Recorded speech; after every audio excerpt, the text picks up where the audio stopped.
안녕하세요. 오늘 우리가 함께 깊이 살펴볼 자료는 가장 높은 것은 가장 낮은 곳에서 발견된다라는 마태복음 13장에 나오는 예수의 비유, 특히 그 숨겨진 보물하고 값비싼 진주 이야기가 중심이죠. 네, 이 오래된 이야기들 속에 대체 어떤 의미가 숨어 있는 건지, 그리고 이게 인생의 큰 결정을 내리는 법이나 심지어 놀이랑은 또 어떻게 연결되는지 오늘 한번 제대로 파헤쳐 보려고 합니다. 자, 그럼 바로 시작해 볼까요? 모든 이야기의 출발점인 밭에 숨겨진 보물과 값진 진주 비유부터 한번 들여다보죠. 어떤 남자가 밭에서 보물을 발견하고는 전 재산을 팔아서 그 밭을 사고, 또 상인도 최고의 진주를 발견하니까 모든 걸 팔아서 그걸 사잖아요. 이게 그냥 좋은 걸 발견하면 올인하라 이런 뜻은 아닐 것 같은데요?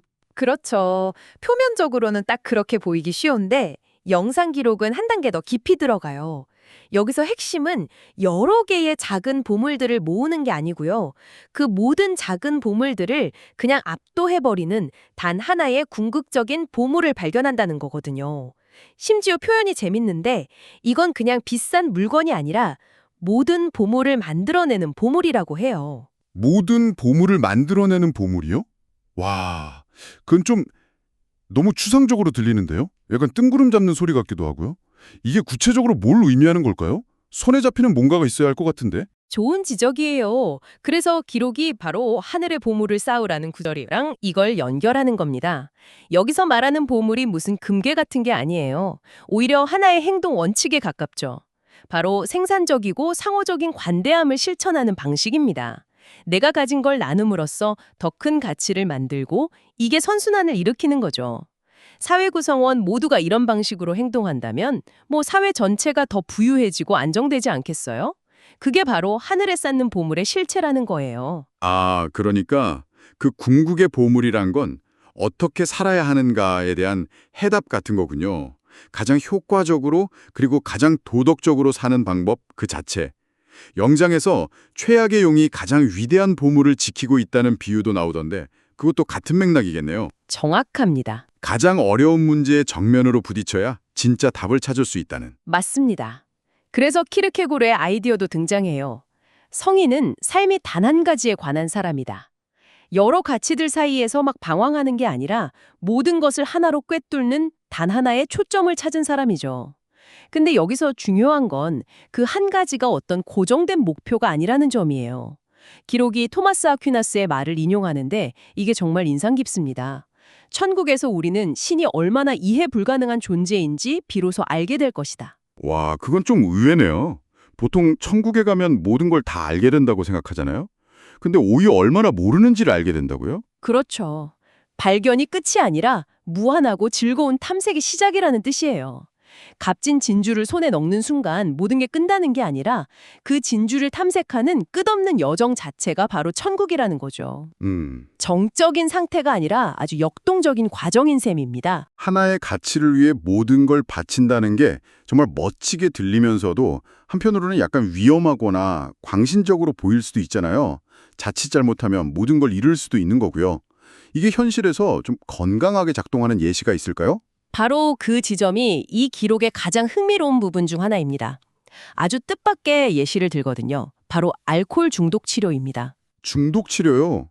그게 어떻게 연결되죠? 기록에 따르면 종교적 체험이나 그에 준하는 근본적인 변화가 알코올 중독에 대한 거의 유일한, 확실한 치료법 중 하나라고 해요. 그 논리가 이렇습니다. 만약 술이 당신에게 정말 효과적으로 작동하고 있다면, 그러니까 불안을 잠재워주고 사람들과 어울리게 해주고 일종의 소속감을 준다면요.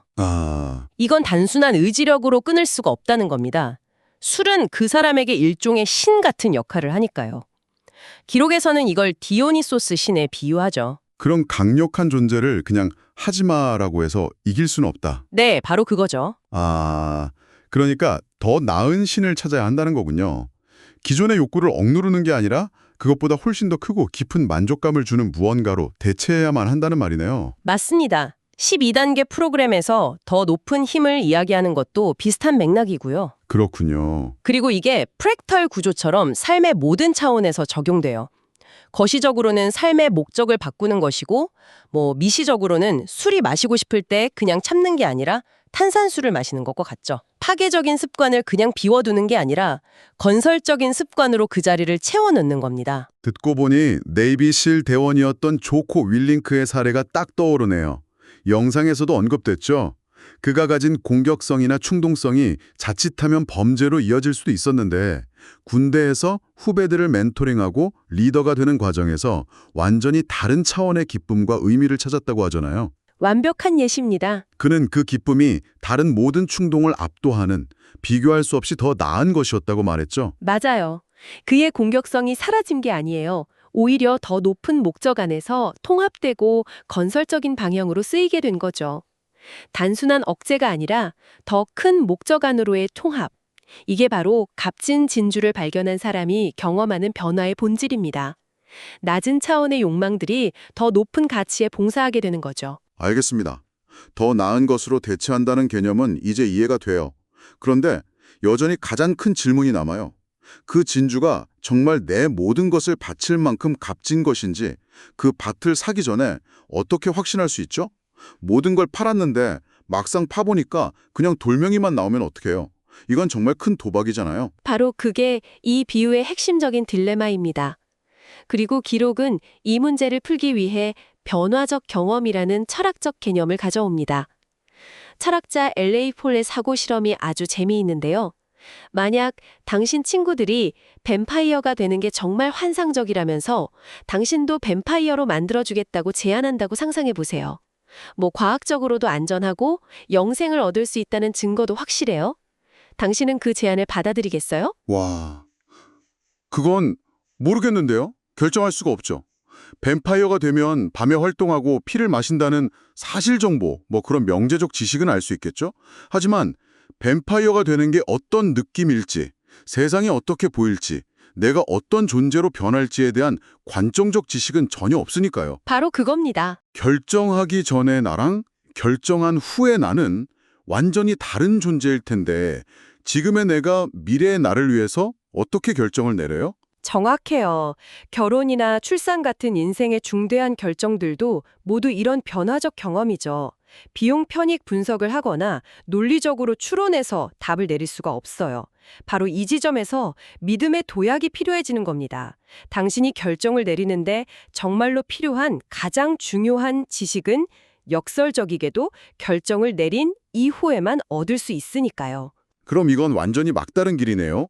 논리적으로는 결정할 수 없는데 일단 저지르고 봐야만 알 수 있다니?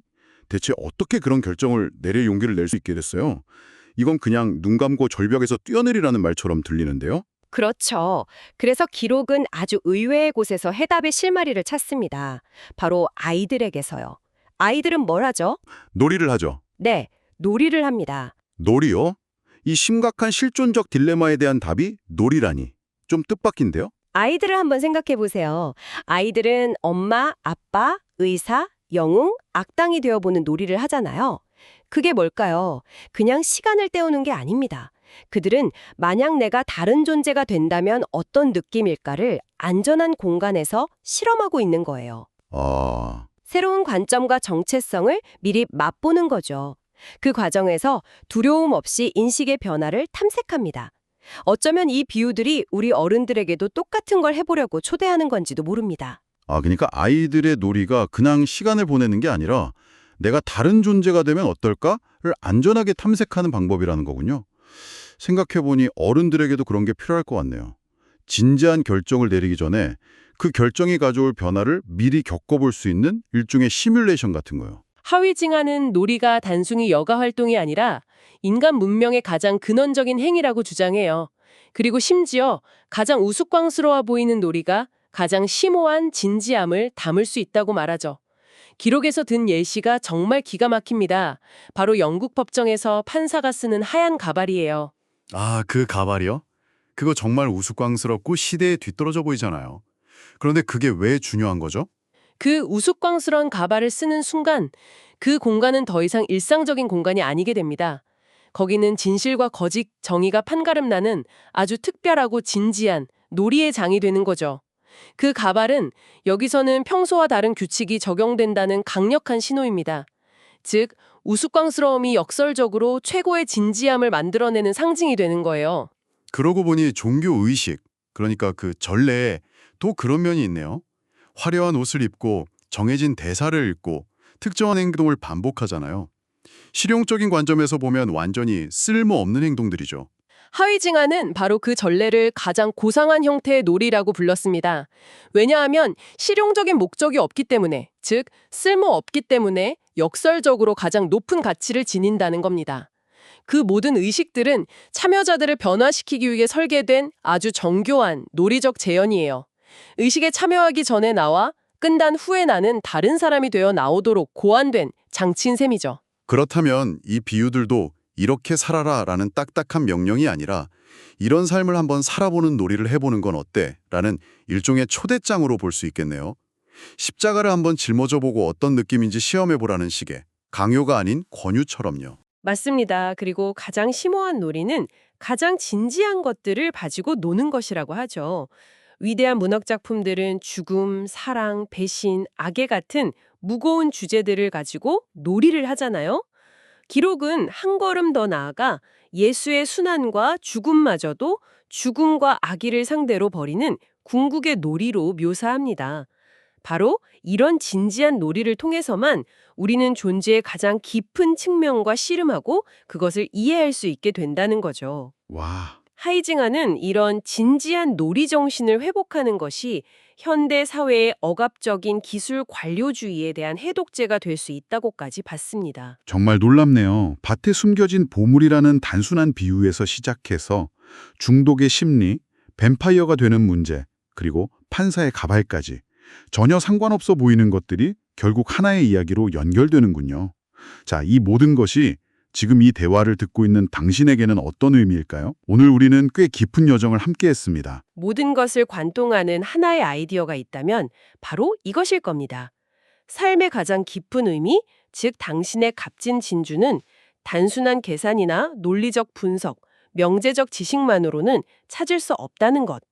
그것은 당신이라는 존재 자체를 바꾸는 변화적인 경험을 향한 도약, 즉 믿음의 행위를 요구합니다. 그리고 그 도약을 준비하는 가장 좋은 방법은 어쩌면 오늘 우리가 이야기한 진지한 놀이를 해보는 것일지도 모르겠습니다. 이 아이디어들을 반드시 따라야 할 엄격한 규칙으로 받아들이기보다 새로운 관점을 시험해보고 세상을 다르게 볼 수 있도록 우리를 초대하는 놀이판으로 생각해보는 거죠. 여기서 당신이 혼자 곱씹어 볼 만한 질문 하나를 마지막으로 던져볼까 합니다.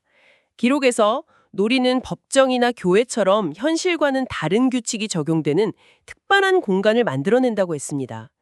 그렇다면 당신의 삶에서 당신이 지금 마주한 가장 심각한 질문이나 어려운 결정을 가지고 씨름할 수 있는 놀이의 공간을 어디에, 어떻게 만들 수 있을까요? 문제를 가볍게 여기자는 뜻이 아닙니다. 오히려 그 반대죠. 최종적이고 되돌릴 수 없는 선택이라는 평소의 압박감에서 잠시 벗어나 새로운 관점과 가능성을 자유롭게 탐색해 볼 수 있는 그런 공간 말입니다.